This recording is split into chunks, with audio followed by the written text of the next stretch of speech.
There was a little boy.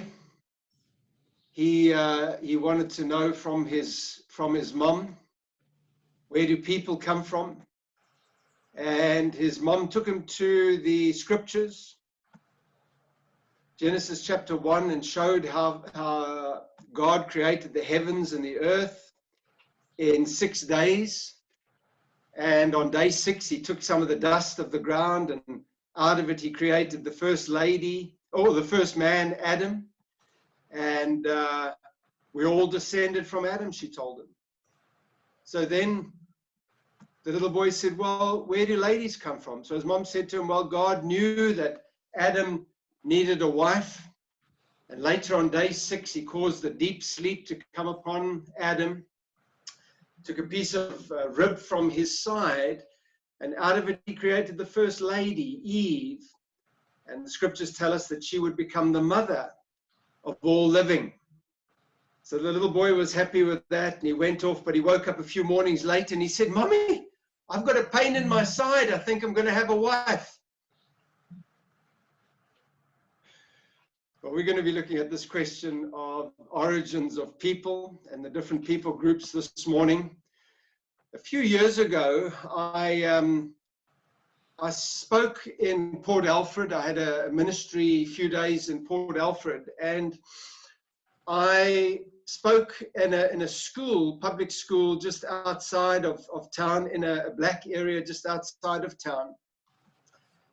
And afterwards, a little boy came to me, maybe about 12 years old, very, very skinny looking, somewhat emaciated. And he said, excuse me, sir.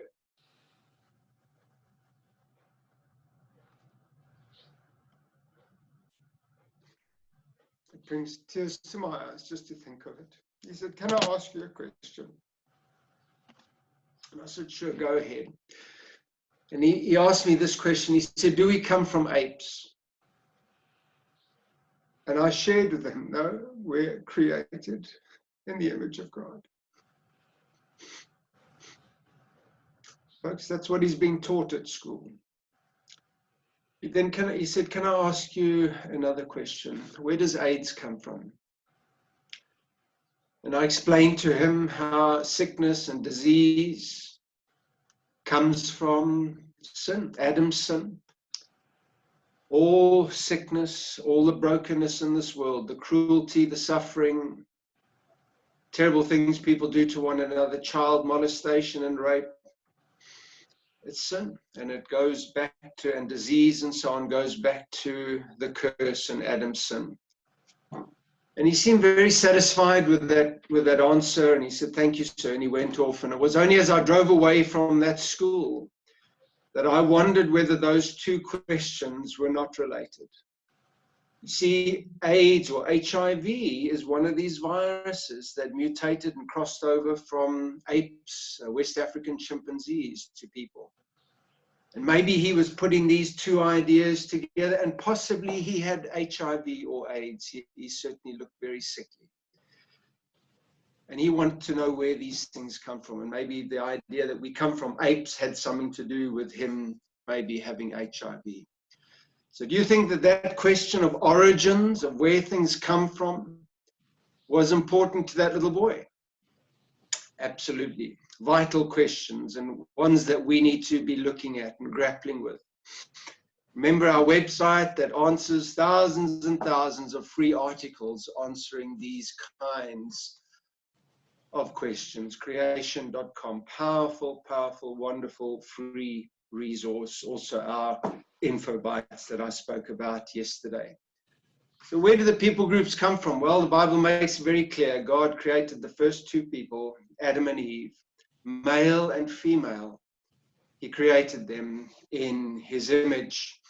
We read in Genesis chapter 3, Adam named his wife Eve because she was the mother of all living, or she would become the mother of all living. That is a remarkable verse of scripture. And maybe you'll begin to see why it's so remarkable during our presentation today.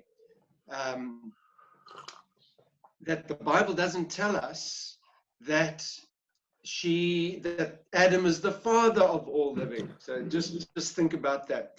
Sorry, just I'd remind you to please everybody keep your microphones muted, except for me, and we'll have a time for Q&A at tomorrow after our dinosaur session.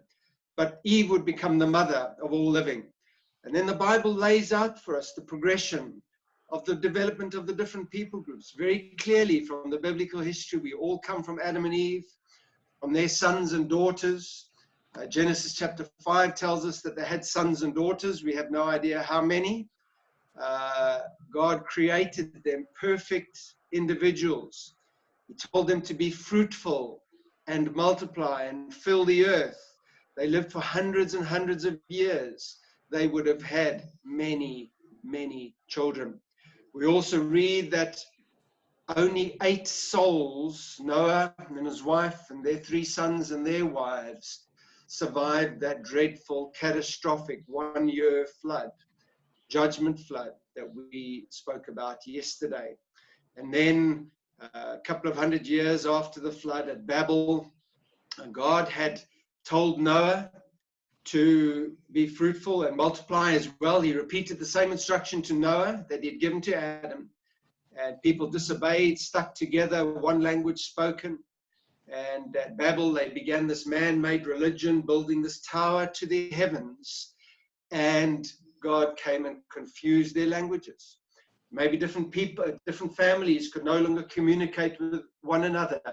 They abandoned that rebellious project at Babel and began to spread out on the face of the earth. And so that is the biblical history of mankind and the various people groups. And we're going to see whether other parts of the Bible support that and whether the science supports that. But that was the worldview of people like William Wilberforce. John Piper said that what made Wilberforce tick was a profound biblical allegiance to what he called the peculiar doctrines of Christianity. One of those peculiar doctrines is that all mankind were equally created in the image of God. And that led Wilberforce to fight against the barbarities of the African slave trade for decades in the British Parliament. And eventually in 1807, under his leadership, Great Britain abolished the slave trade. And then in 1833, just a few days before Wilberforce died, he struggled with ill health for decades of his life. But just a few days before he died, Great Britain abolished slavery altogether, began to send warships out around the world to capture the Portuguese and the Arab slave ships, liberate the captives, and sink those ships based upon his profound biblical worldview. He was an evangelical, Bible-believing, born-again Christian who believed in the scriptures. A little bit closer to home, our own history. I was spoiled by being made in the image of God. That's Chief Albert Luthuli, one of the early leaders of the ANC. You read his memoirs, Let My People Go, and again, his very deep, devout Christian worldview, Christian belief system comes out. Christian educated and a devout Christian man. How did he know that? From his biblical worldview. Equally made in the image of God, and therefore had every right of anybody else to go and travel overseas or whatever. The local press criticized him, being spoilt for allowed to go overseas. And you know, we spoke yesterday how the things that we enjoy and take for granted in the Western world, the tremendous privileges and blessings, were founded upon a Christian worldview. Here's another quote. Tom Holland, a British historian and author. He is a specialist and a scholar in Greek and Roman history and mythology. And he said this a couple of years ago. He said, as belief in God fades across the West, the countries that were once collectively known as Christendom continue to bear the stamp of the 2,000-year-old revolution that Christianity represents.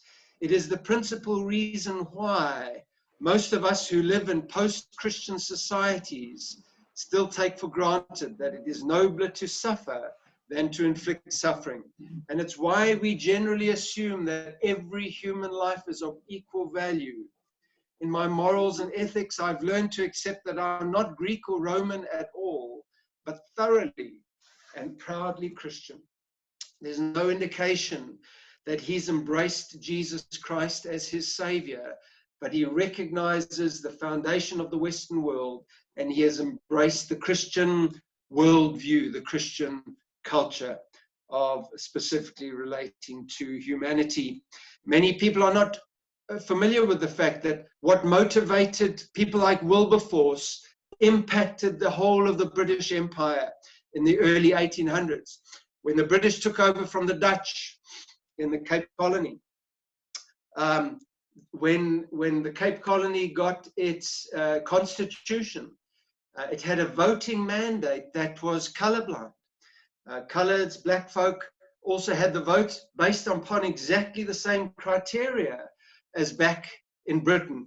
Men only, okay? So back then, ladies didn't have the vote, even in Great Britain, but based upon education and property ownership.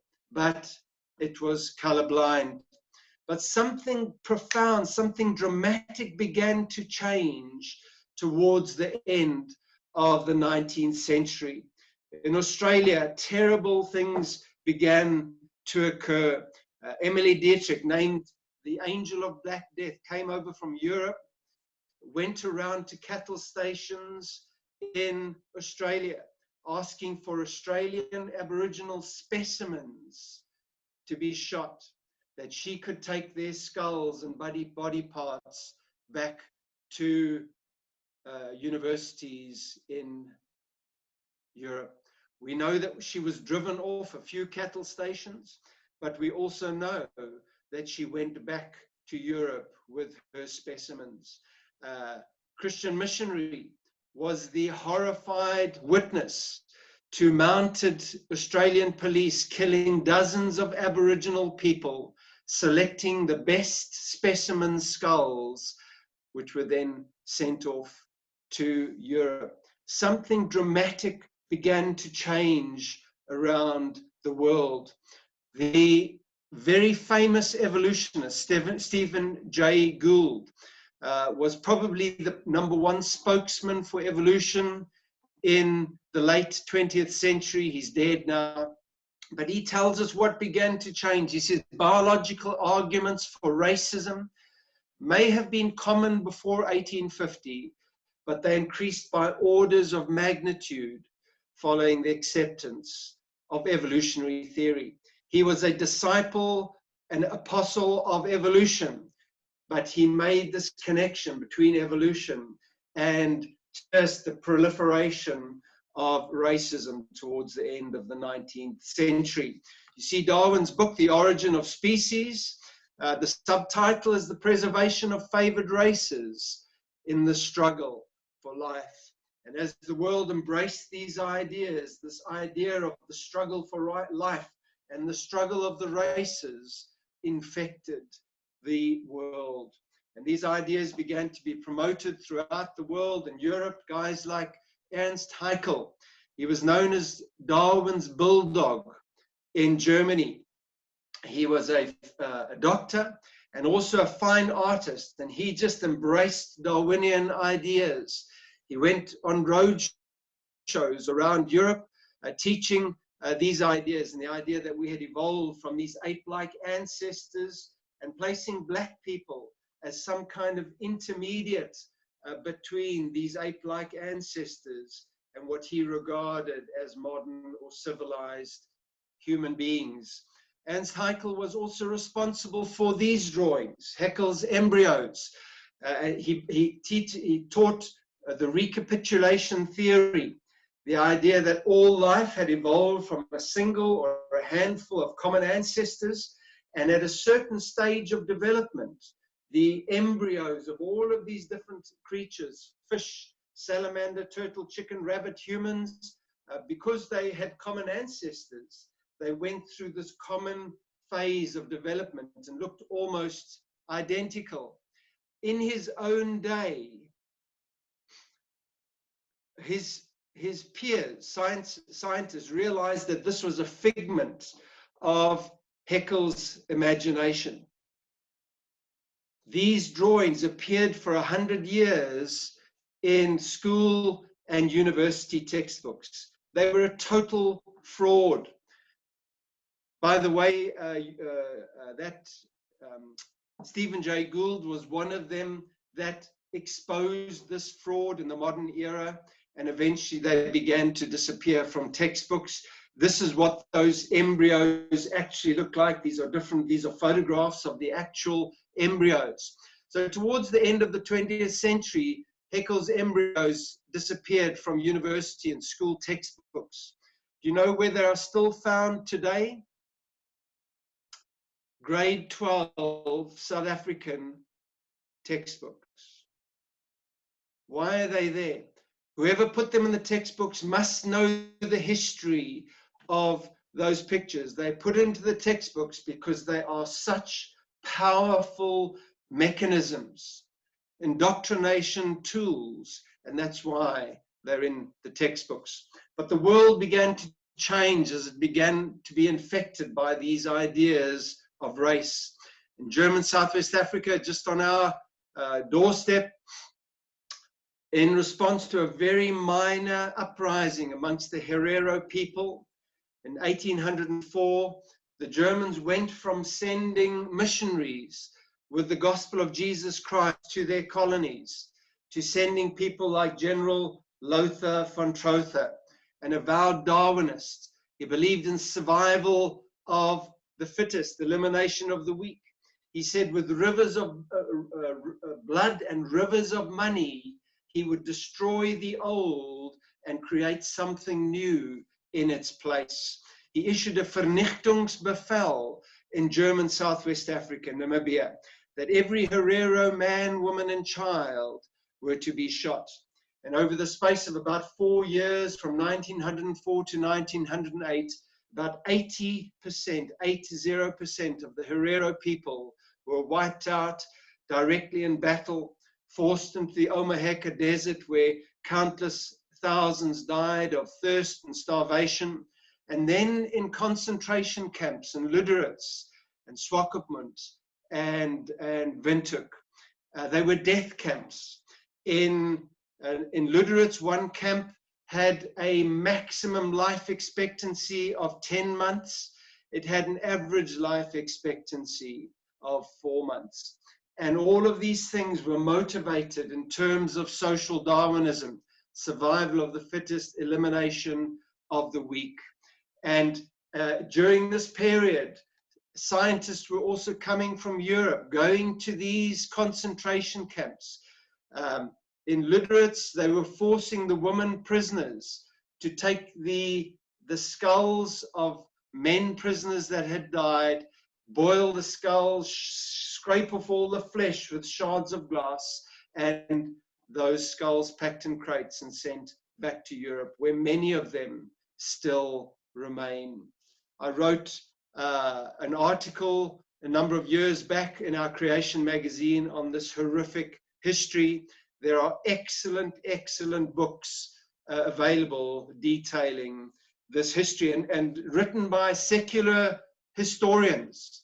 And they recognize the role of Darwinism again and again and again. They're Darwinian apologists, but they recognize the role of Darwinian ideas in what happened in Namibia.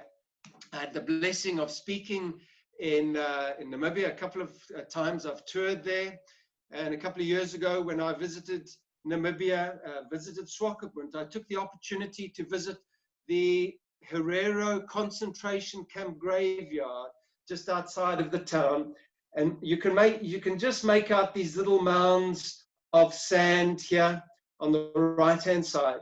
There are thousands and thousands of these little unmarked graves stretching back to that white wall in the distance of Herero men, women, and children that perished in just that one concentration camp in Swakopmund. And as I said, this all culminated in the horrors of the genocides of the 20th century and of the Second World War. Here in South Africa, Cecil John Rhodes, in many ways a remarkable individual, but absolutely ruthless and brutal in the pursuit of his goals. Back in the UK, the Christian writer G.K. Chesterton said of Rhodes, what he called his ideals were the dregs of Darwinism, which led him to invoke slaughter, violate justice, and ruin republics to spread his ideas. Planned Parenthood, the founder, Margaret Sanger, was an early one to embrace evolution and Darwinism. She said this, the Aboriginal Australian is the lowest known species of the human family, just a step higher than the chimpanzee in brain development, has so little sexual control that police authority alone prevents him from obtaining sexual satisfaction on the streets. She started her birth control clinics. At that time, she was against abortion, but she started her birth control Planned Parenthood clinics to slow down, to control the unwanted species, as she referred to them, or unwanted races. And of course, Planned Parenthood are a leader in the abortion industry today that takes the life of 200,000 mainly black babies, overwhelmingly mainly black babies in South Africa every single year. Unfortunately, the church began to embrace these ideas as well. In fact, some of your Christian leaders, so-called Christian leaders, church leaders, were embracing these ideas long before the scientific mainstream. People like Charles Kingsley, an Anglican curate, he wrote The Water Babies. He said the black people of Australia are exactly the same race as the African Negro. They cannot take in the gospel. All attempts to bring them to a knowledge of the true God have as yet failed utterly. Poor brutes in human shape, they must perish off the face of the earth like brute beasts. He believed that black people were descended from pre-Adamites, ancient pre-Adamites, soulless individuals that couldn't be saved. That was this idea of pre-Adamites. There are modern Christians, Christian leaders, guys like Hugh Ross, reasons to believe. He still believes in this idea of pre-Adamites. Of course, it's no longer politically allowable to say that modern black people are the descendants of these pre-Adamites. So he says they went extinct. They did all these things starting 2 to 4 million years ago. God began creating man-like mammals or hominids. They had 2 feet, large brains, used tools, buried their dead, painted on cave walls. However, they were very different from us. They had no spirit. They did not have a conscience like we do. They did not worship God or establish religious practices. In time, all these man-like creatures went extinct. So he says these pre-Adamites, they went extinct. His website used to say that 10 to 25,000 years ago, God started again, and he replaced them with Adam and Eve. Well, as your indigenous populations in Africa and Australia and North America are putting their origins further and further back. A few years, he changed it from 10 to 25,000 years. This is his website, to 10 to 60,000 years. I believe just recently he's had to change it again from 10 to 90,000 years. You see, when we marry our theology to today's science, we find ourselves widowed tomorrow. We keep on having to change and adapt our theology in order to keep up with these constantly changing ideas of men. Stick with the Word of God, and scientifically we have every reason to do so, and we'll look at that just now, and we won't have to keep on playing these mental gymnastics to try and fit these ideas into the scripture. And all of these ideas come from these ideas of Darwin, that all life has evolved over hundreds of millions of years from a single common ancestor, or from maybe a handful, so-called tree of life. with man coming on the scene right towards the very end of that process. So if you ever need to give a summary of the Big Bang and evolution, this is it. Now, students, hydrogen is a gas which, if left long enough, turns into people. Doesn't that sound ridiculous? Well, in essence, that's what evolutionists believe. And of course, part of that story is the origin of mankind, and that we've evolved from these ape-like ancestors. And somewhere in that process, over the last few hundred years, the different people groups have branched off, or the different races have branched off as part of that process. This image of ape-like creatures to modern humans, even some evolutionists say it's inaccurate, it's misleading, it should never be used, and yet we see it everywhere. Go to the cradle of humankind, Marupeng, fascinating to go and visit. You see that iconic image everywhere because it is such a powerful tool of indoctrination. It's not always presented like this. This particular one is from an Australian textbook. Not always presented like this, but it sometimes is. There's two stories being given here. Obviously, the first one, that we've evolved from these ape-like ancestors, but what is the second message that's being given in this image here? Think about it. Not only that we've evolved from ape-like ancestors, but also evolved from dark skin to this blonde-haired, blue-eyed Swede at the end here. There is a subtle racist message given sometimes in that image as well. Now remember, this doesn't come from this field, this wonderful field of science, operational, testable, experimental, repeatable science. The past cannot be experimented on, cannot be repeated. And so this is an interpretation of the evidence, historical or origin science. Very, very important to remember this distinction. It's not based on observation. And so when a scientist looks at the evidence in the present, and we all have the same evidence, he reconstructs the past, or he interprets the past based upon his belief system. And this quote here from an evolutionist, Professor Darren Kernow, an Australian paleoanthropologist, and he said this on a TV program a few years ago. He said, nobody looks at a fossil with a completely open mind. To some extent, we see what we think. So you come to a fossil, you've got an idea about, and you have an idea about the way you think human evolution worked. And the first thing you do is try and fit that fossil into your worldview. Because you see, the evidence doesn't speak for itself, all right? We look at the evidence and we interpret the evidence based upon our belief system.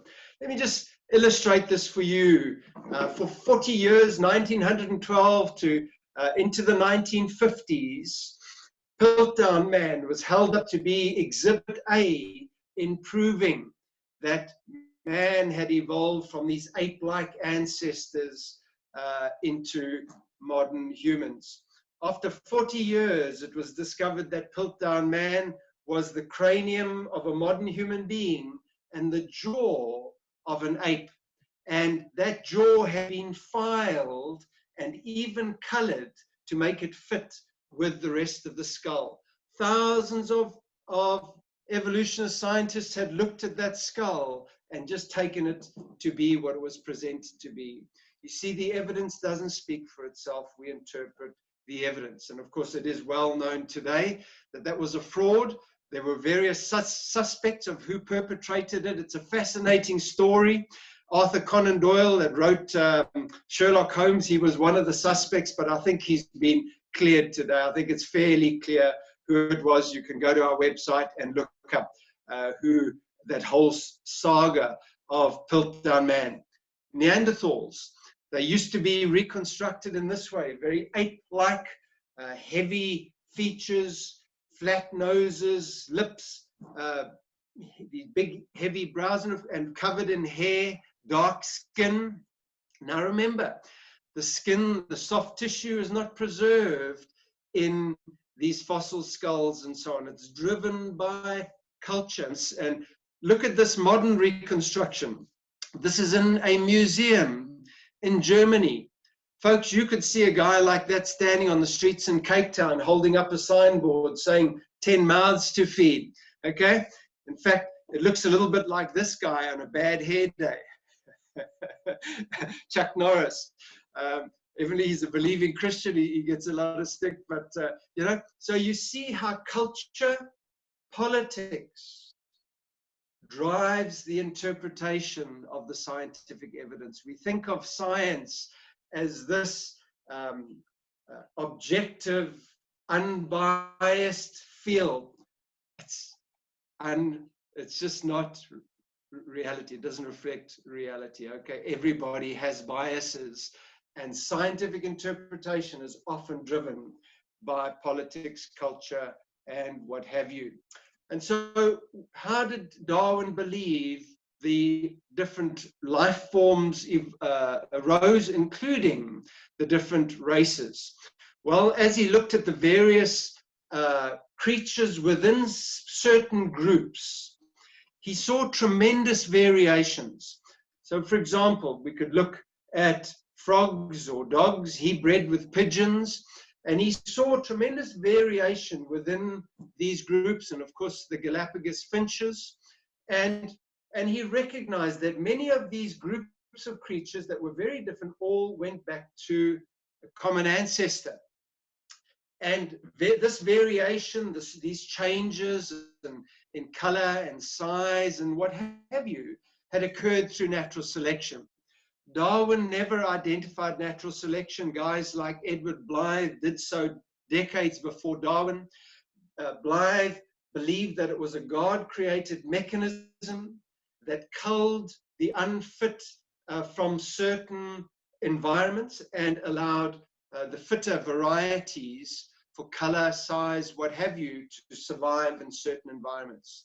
Darwin read Blythe's papers. In fact, he made notes in his papers, and you can go to his home and Blythe's papers there, which led to variety, variation, adaptation within these well-defined groups, frogs, finches, what have you.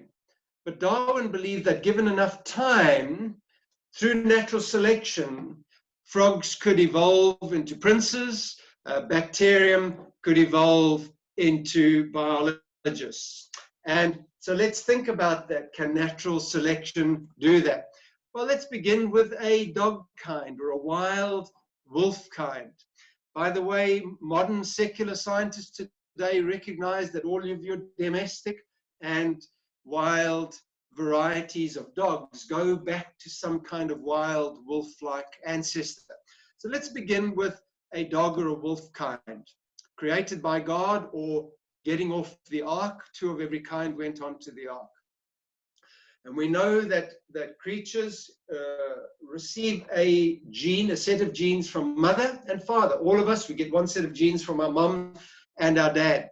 And these two dogs or wolves, they've got medium length fur, and they've got the genetic variety, the genetic information for both short fur and long fur.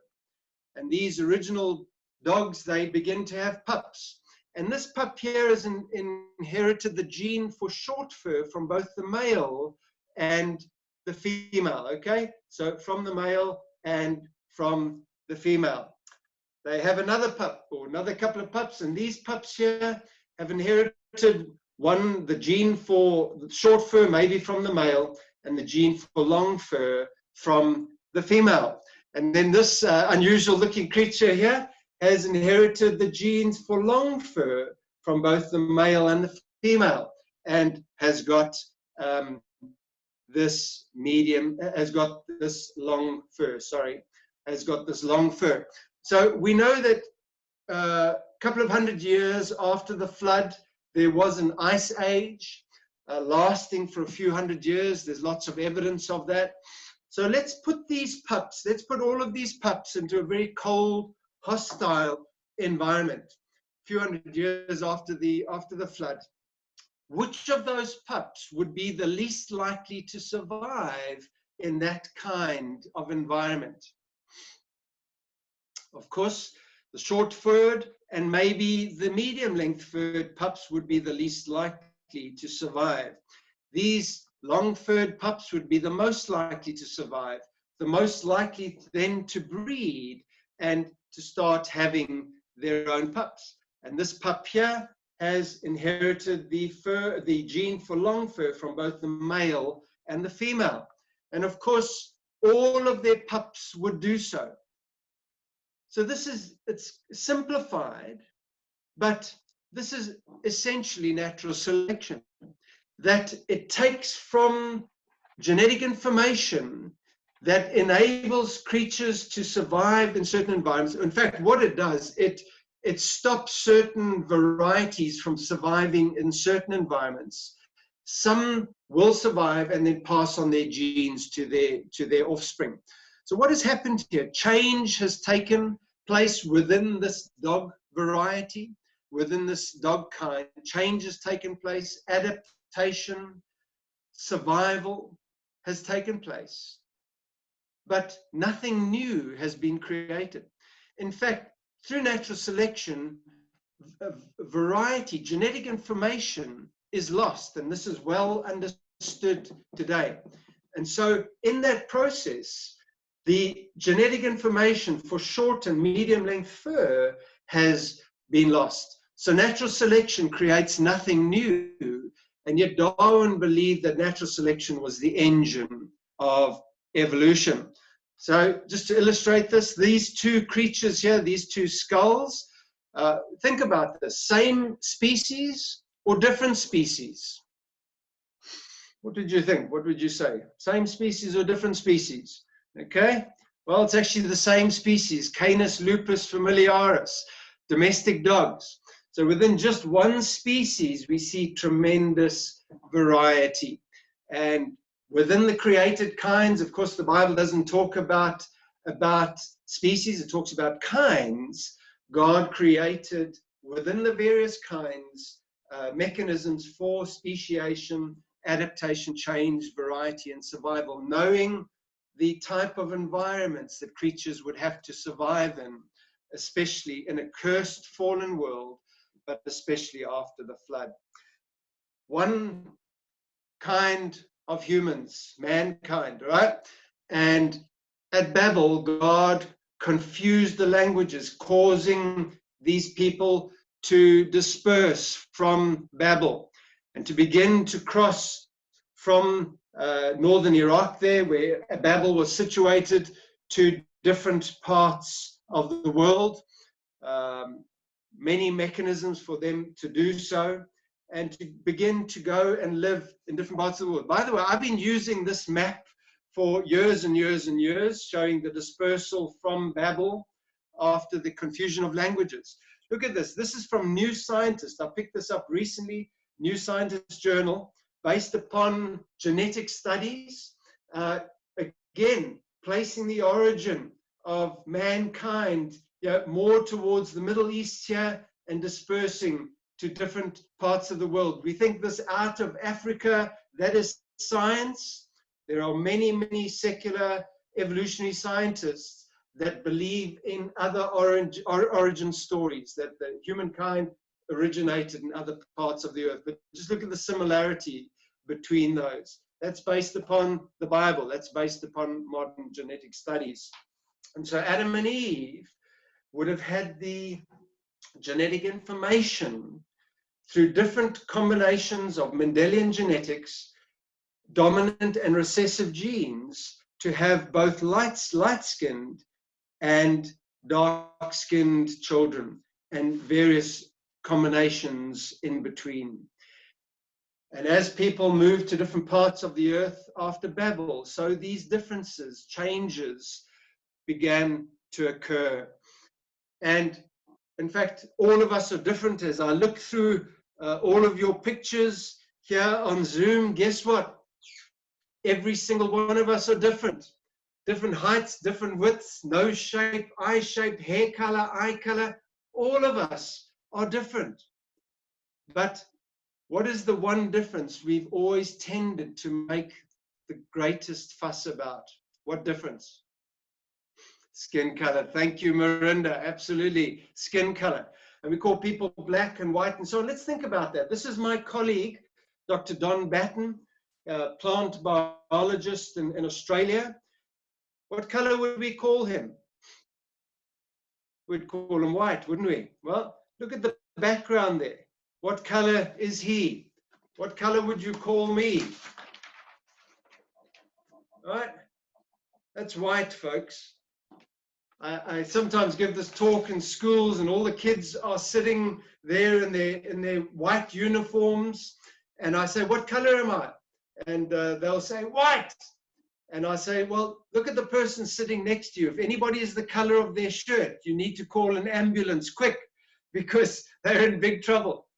You see, and then they start thinking about this, and then they start saying of this picture, oh, beige, pink, light brown, tan, get all sorts of answers.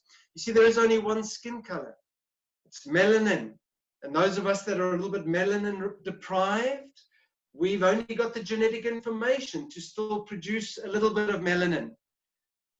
Dark-skinned people have got the genetic information to produce more melanin. And melanin is it's a natural sunscreen. It helps to protect us from the sun. So think of that. After Babel, people going down into hot tropical climates, having both light-skinned and dark-skinned children, which would be the most likely to survive? Those with the darker skin, less likely to get skin cancer, skin diseases through exposure to this harsh sunlight, and more likely to then pass on their genes to their children. And that's it. That's what accounts. And there are explanations for the various general differences between the various people groups. We're all overwhelmingly the same. We have little bits of genetic differences that lead to this outward expression of the differences. You see, science increasingly is confirming what the Bible has always told us, that God made from one man or one blood every nation of mankind to dwell on all the face of the earth. And when we bring this genetic information back together again, that would have been in Adam and Eve, some interesting things happen. This is a British couple. Both of them had parents, one light brown skin and one dark brown skin. Do you want to see their baby girls, twin baby girls? There they are, Riam and Kimmy, dark eyes, dark skin, dark hair, fair skin, blue eyes, fair hair. We wrote an article on them in our Creation magazine a few years ago. They're lovely teenagers today. And so in just one generation, you bring that information back together again that was in Adam and Eve, and you've got both ends of the so-called skin color spectrum. My colleague, Dr. Johan Creer, former lecturer at Rand Afrikaans University, a zoologist, he gave this talk on people groups in George a few years ago. And when he had finished, a gentleman stood up at the back of the church and he said, "Praise the Here, Adam and Eva was coloreds." and you know, he's probably right. Adam and Eve were probably mid-brown skin color, and had the original genetic pool, rich gene pool, to have both light-skinned and dark-skinned children, which has been lost through natural selection. That is just kids arranged in one school from light skin to dark skin. In fact, that's the world in which we live today. I think at the moment, probably about 60% of people in a more globalized, mixed world again, about 60% of the human race are mid-brown skin color. By the way, Jesus would almost certainly have been mid-brown, olive brown skin color. If you look at the Jews today that remained in the Middle East throughout history and that haven't come back from Europe, olive brown skin color, as would Jesus have been. So evolutionists today know that natural selection doesn't create anything. It's not the engine of evolution, and believe that mutations are the engine of evolution. We spoke about that yesterday. Mutations, these things that bring about disease and suffering, are the engine. And Christians that believe in evolution believe that that is the mechanism God used to create life.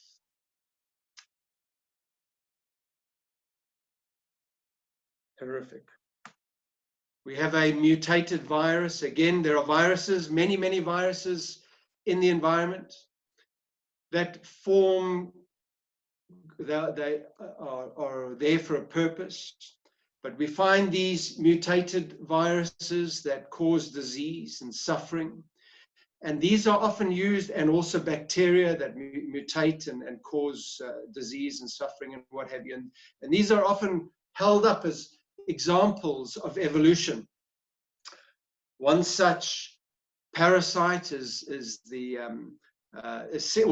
disease is sickle cell anemia.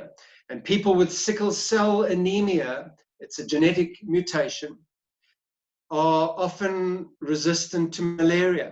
And this is held up as an example of evolution in action. Well, listen to this world-renowned authority on sickle cell anemia, Dr. Felix Konateahulu, a Ghanaian medical scientist. He said the sickled hemoglobin is less appetizing for the malarial parasite.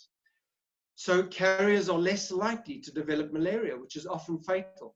The sickle cell gene is still a defect, not an increase in complexity or an improvement in function, which has been selected for. So in order for these mutations to be the engine of evolution, they need to provide an increase in complexity or an improvement in function for evolution to be true. Folks, they do not do what the evolutionists believe and say. Recent research shows that, and this is secular, this is from the journal Human Evolution. They looked at the mitochondrial DNA of thousands of different species.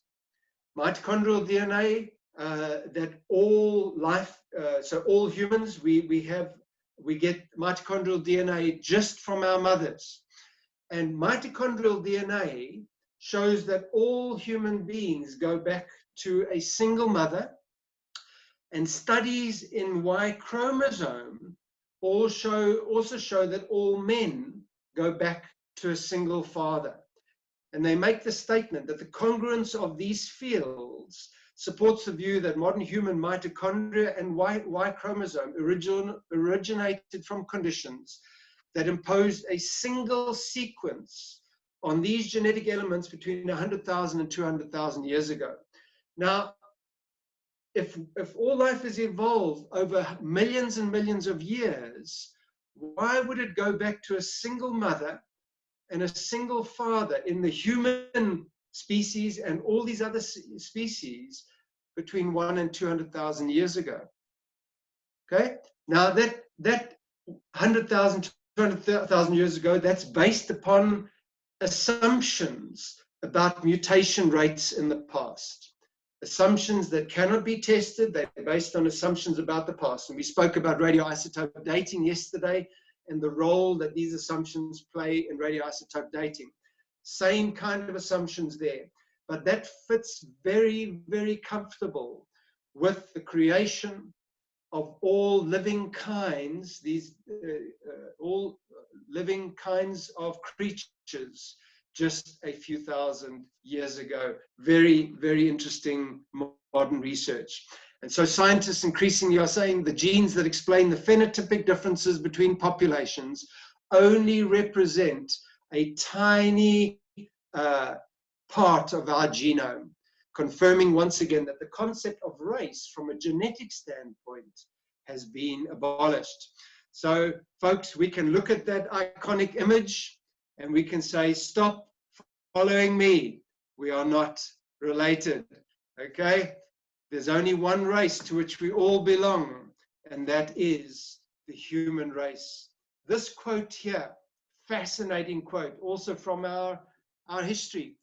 We do, however, observe the existence of observable physical differences between various groups of people, but these differences are the result of a number of factors, chief of which has been geographical isolation. That is a remarkable quote made in the 1960s or the 1970s. I can't remember. Robert Sobukwe, the founder of the Pan-Africanist Congress, PAC. That's given in his biography written by Benjamin Pogrund, a Jew. And the book again and again and again brings out his powerful Christian belief system. That's how he knew that we're from one human race, because of his biblical worldview.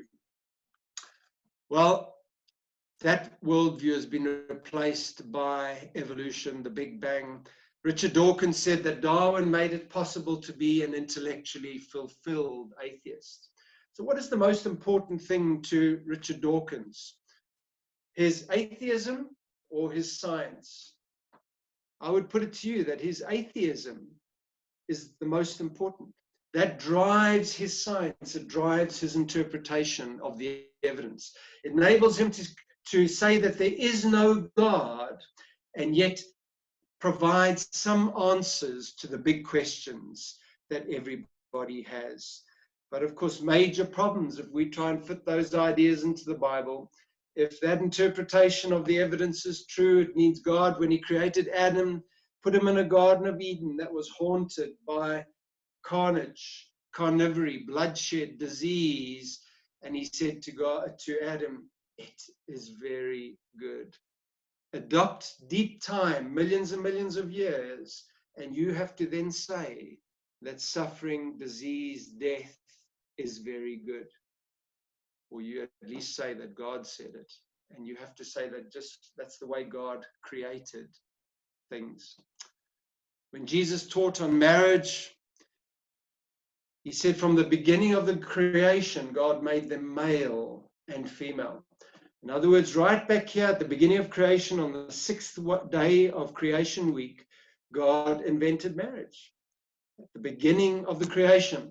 If evolution is true, then Jesus should have said, but billions of years after the beginning of the creation.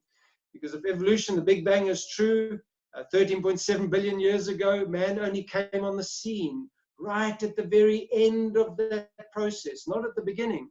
Was Jesus wrong? Was he lying? Was he misguided? Of course not.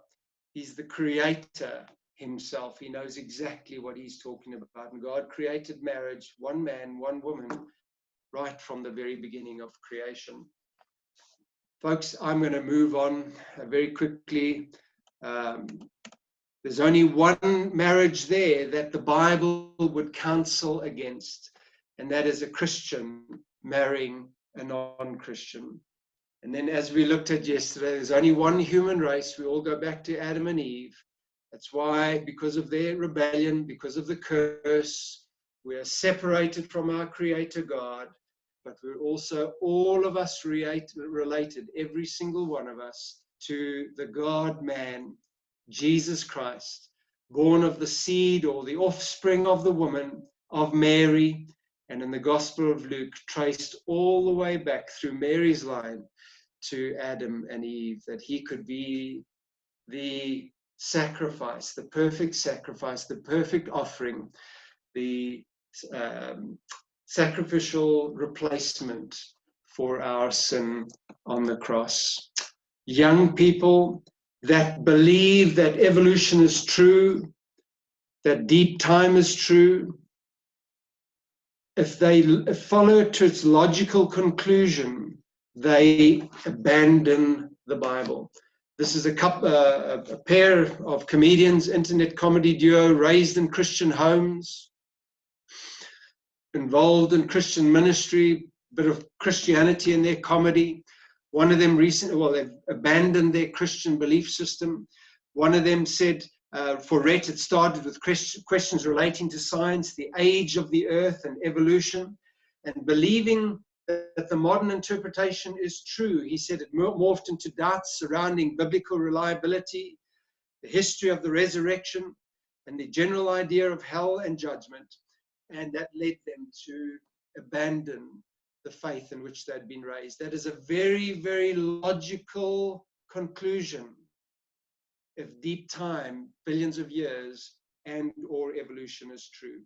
Folks, we need to be aware of this and the consequences of this worldview that absolutely permeates society. And we need to equip ourselves and our children to think critically about this. And of course, we cannot think critically, we cannot reach an informed opinion if we only ever hear one side of the story, and that's the reality of the world. In the media, in education, Hollywood, only one interpretation is being given. And so these kinds of resources are powerful and valuable, like our Creation magazine. We've been getting it for more than 20 years, 4 editions a year, full color, no advertising. We refuse advertising. We've had many opportunities to sell paid advertising. We've never done it. Family articles, kiddies section, wonderful magazine, and just the testimonies that we continually get from people of how God has used this magazine in their lives, sometimes even to bringing them to the foot of the cross and embracing Jesus Christ as Savior. I've said before, you don't have to believe in historical 6-day creation a few thousand years ago to be saved. Whoever shall call upon the name of the Lord shall be saved. But these are very, very important questions that undermine the gospel. Evolution and the Big Bang undermines the gospel itself. Printed version, digital version. Digital version you can download and share with up to 5 devices. So you can share it with families and family members and friends and so on, email it to them. And I'll just very quickly show you what our digital version looks like. Well, let me first of all show you, if you go to our website, and the main, if you go to our website, the home page there, and just scroll down to the bottom, you can then subscribe to our magazine there, Creation Magazine. Just click on subscribe, digital version or a printed version, or you can subscribe to both versions. And let me show you I like to read the printed stuff still, but let me just quickly show you our digital version, because it is a very good quality. It is here. Just really nice quality digital version. It reads very nicely. Of course, you can blow up the print, make it as big as you want to, but it reads very, very well. And obviously, it's quite a lot cheaper. It's a fair amount cheaper than the printed version. A lot of people get the printed version and the digital version to enable them to share it with other people. So quickly back to, and I'll finish up. Let me go back to my presentation.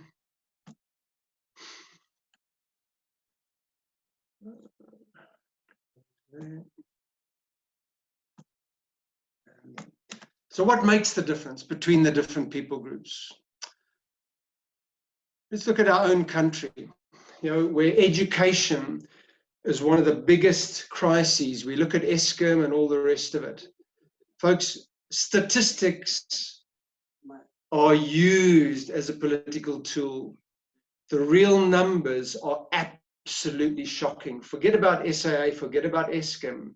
Education is an absolute disaster in this country when you do a little bit of digging into how the statistics are manipulated. I listened to the radio a few years ago. The late Vuyo Mbuli was interviewing this lady, Nontsikelelo Xolani. At 92 years old, she was still teaching at a private school in, I think it was White River. Just a dynamic lady. People were phoning in saying she was the best teacher they ever had. Leaves at 7 o'clock in the morning in her white Corolla, drives to school, drives back at 3 o'clock. Vuyo asked her, don't the police pull you off the road? She says, yeah, sometimes, but I taught all of them, so they let me go. Christian lady, missionary educated. I phoned in, I spoke to her. She's incensed at the reality of the government driving prayer and the Christian ethos out of schools. What a remarkable example of excellence, of dedication in education, which our education system so needs. That little boy, when I spoke to him a few years back, he was able to leave and say, I'm made in the image of God, and disease, AIDS comes from Adam's sin. And sometimes people's sin can be included in that as well. The Bible makes it clear that and there are cultural differences between the different race groups. We need to recognize that. But in Jesus Christ, there is neither Jew nor Greek, neither slave nor free. No, there is no male or female, for you're all one in Christ Jesus. God bless. What a blessing to be with you again this morning and share like this. Enjoy the opportunities to get out there in the mornings, stretch your legs and your lungs. And tomorrow, dinosaurs. Folks, think about inviting some young people, grandchildren, children. Think about trying to encourage. Guys, you don't have to believe this, but at least listen, expose yourself to these crazy creationists. Listen to what they have to say so that you can at least think critically for yourself. I challenge you to try and get some people to join us tomorrow. God bless, and see you at the same time, 8:30 tomorrow, and we'll have a Q&A afterwards, open Q&A. God bless. See you.